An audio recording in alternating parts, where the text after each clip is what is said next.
Brahmanath. Om.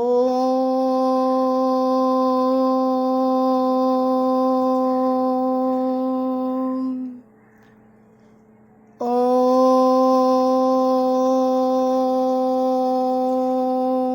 Shanti, Shanti, Shanti. Swastha.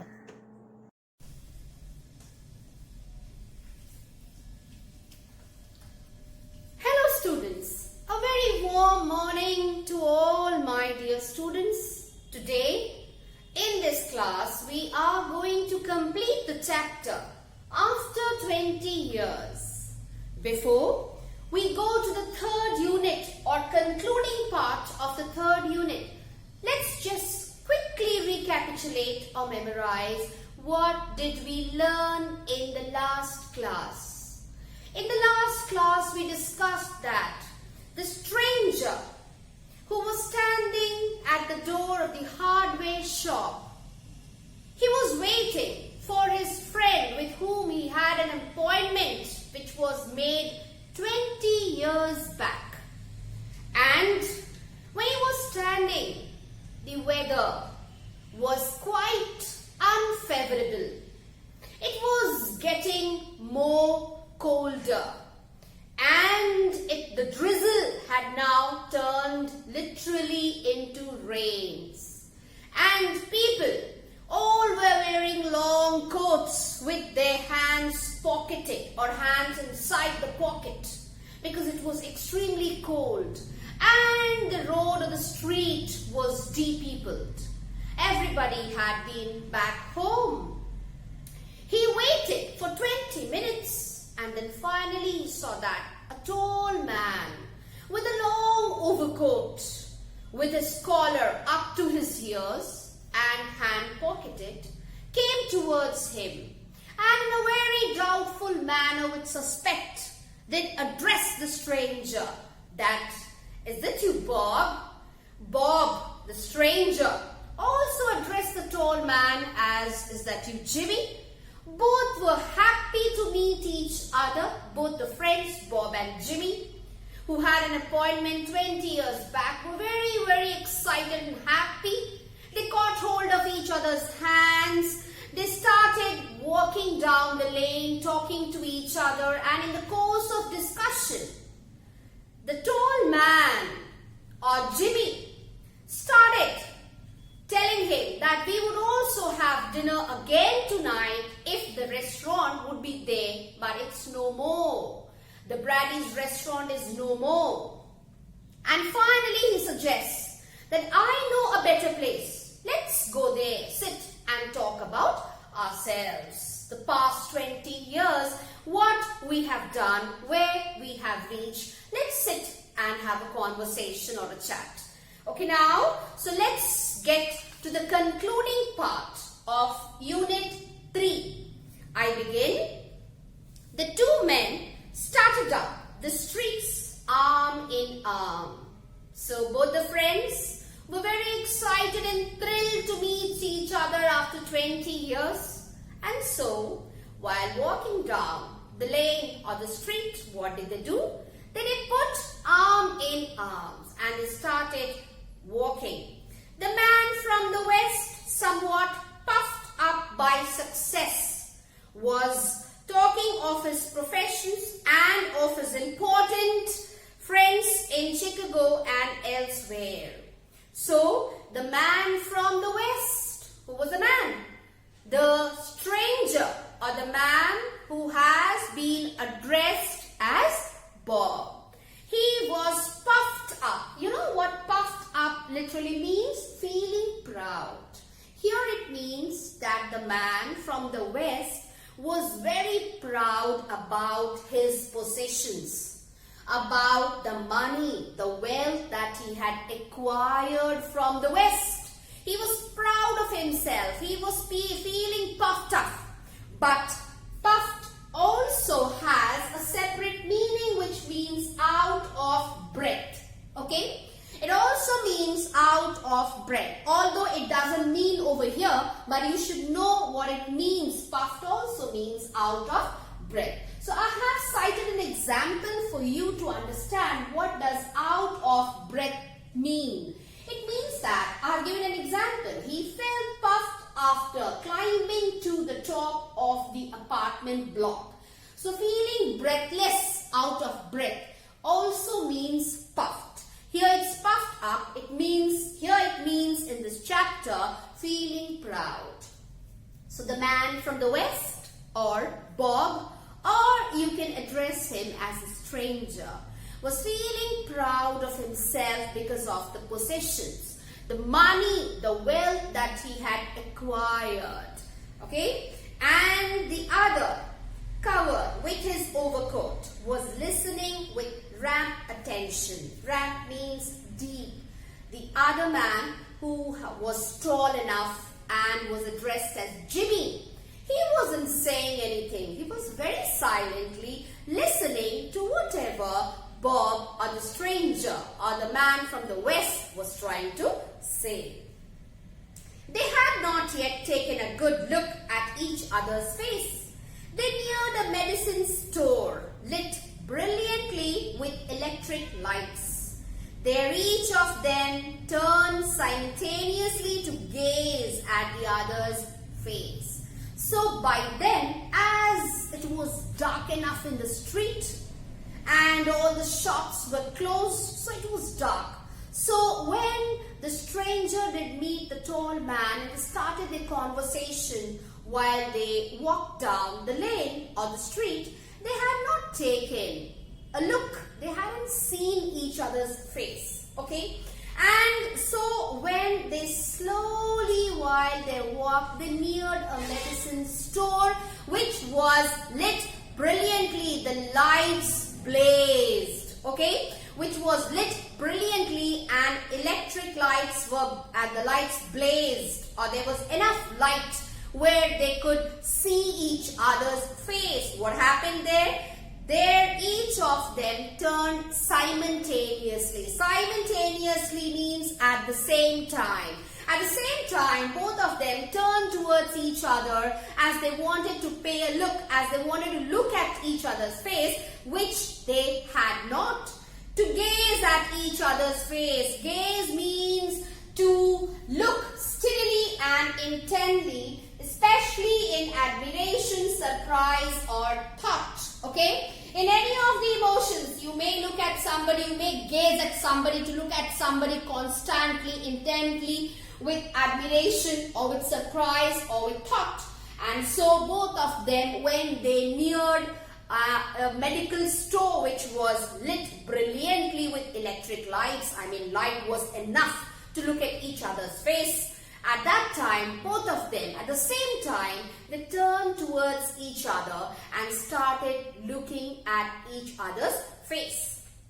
The man from the west stopped suddenly and let go the other's arm.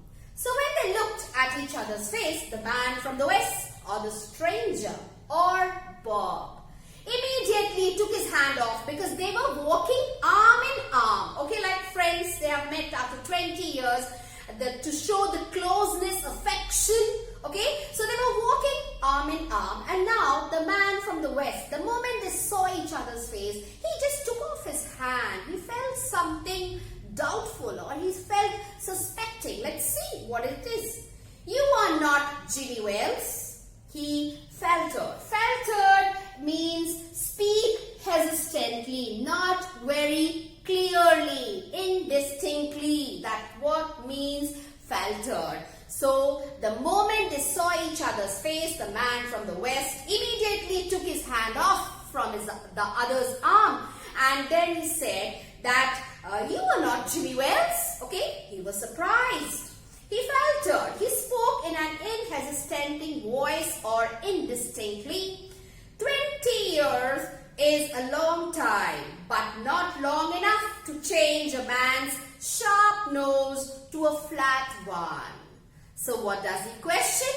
The stranger, or Bob, you can take him as, or the man from the west, did tell the other tall man, or Jimmy Wales, that of course we haven't met each other for last 20 years. But 20 years can't change a man's sharp sharp nose into a flat one. That's impossible. A man who has, because when they departed 20 years back, Jimmy was 20 years old and Bob was 18 years old, and they were old enough. So there wouldn't be a physical change on a face where a sharp nose would become a flat one or a blunt one. Okay, so Bob was quite surprised. He couldn't speak properly and clearly, but he did quote the tall man that 20 years we haven't met each other, but 20 years, although it's a long time, but it can't change a sharp nose into a flat one.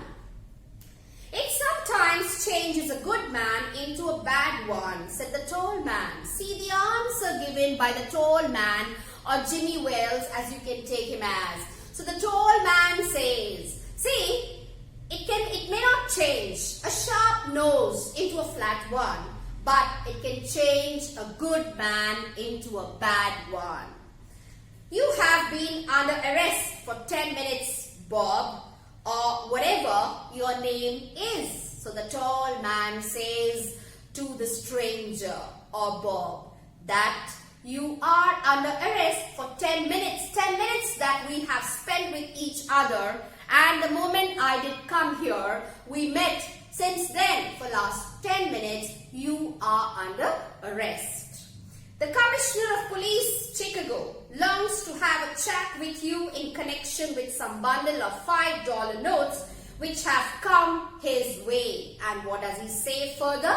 The tall man says that not only you are under arrest, but you have to go along with me. You have to come along with me to the Commissioner of Police, Chicago, because he is intending, he is wanting to meet you because you have the illegal possession, or you have connection of $5 notes that you have, bundles which you have and which is illegal. That illegal printing you must recollect, and you must remember here that in Unit 1 we discussed that how that a policeman, he was doing his patrolling duty and he was remembering that the notorious criminal's crime was that he had printed illegal notes, and that's it. What happens here now? The tall man says that the Commissioner of Chicago wants to meet you, is waiting eagerly to see you because he wants to talk to you regarding the connection with some bundle of $5 notes. Come quietly, please, and no tricks. So he does tell him that don't play any tricks with me. Don't try to run away. So just come very quietly along with me. Who does say this? The tall man says all this to Bob, or the stranger. Before we go to the station, here's a note I was asked to give you. It's from Assistant Sub-Inspector Jimmy Wales. So before, when they started going to the station, the police station, to meet the commissioner, as the commissioner desired to meet the stranger or this notorious criminal, as you can address him as, the tall man, what did he do? He did hand over a note written by the sub-inspector of police, Jimmy Wales. He gave it to the stranger. The tall man gave a note written by Jimmy Wales, sub-inspector of police, to the stranger, or Bob. The man from the west unfolded the little piece of paper handed to him. Unfolded, he did open up the paper to read what was there, what was written in the paper. The man from the west, or the stranger, or you can address him as Bob. His hand was steady when he began to read, but it trembled a little by the time he had finished. The note was rather short. So when he started, he began to read. He was fine, he was calm, he was steady when he began to read. But the moment he proceeded with the note and the writing, what was written in the note, he started to tremble. Tremble means shake involuntarily, typically as a result of anxiety or excitement. Okay, this is the meaning of trembled or trembled. Clear? Tremble or trembled, you can also, the other synonyms can be quiver, shiver. Everything means to tremble. Tremble, quiver, shiver. They are all synonyms and it means to shake involuntarily because of some anxiety or some kind of excitement. That is what is tremble. So when the man from the west, he did open up the letter, he started reading the letter. In the beginning, he was all fine. He was calm and he was silently started reading. The moment he proceeded further, he started shaking with anxiety and excitement. And the note was a short one. So what was written in the note? Now I'm reading that out for you. Whatever I'm reading now is the note that was written by the sub-inspector Jimmy Wells for Bob, his friend. Let's see. Bob, I was at the appointed place on time. When you struck the match to lit your cigar, I saw it was the face of the man wanted in Chicago. Somehow I couldn't do it myself, so I went around and got a plainclothes policeman to do the job. So what was written in that short note which the tall man handed over to the stranger or Bob? In that note, Jimmy Wells, the sub-inspector, had written, Bob, I was there at the appointed time as the appointment made 20 years back. I did owe to it and I was there. And when we met and you did struck the match to lit your cigar. In the flames of the match, in the flames, I did see your face and I recognized, I could point out that you were the one, you were the criminal who was wanted by the Chicago police. And so I couldn't do it myself.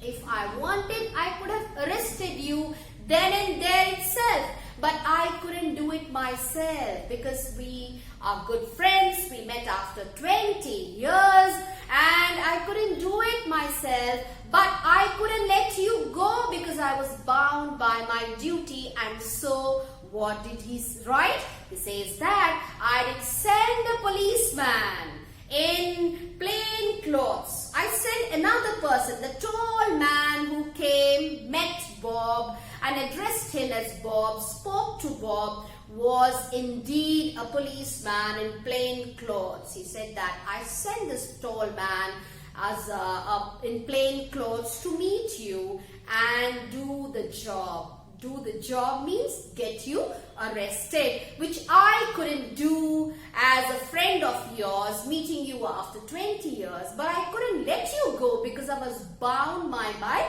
duty. Jimmy Wells owed his duty more than his relationship or his friendship.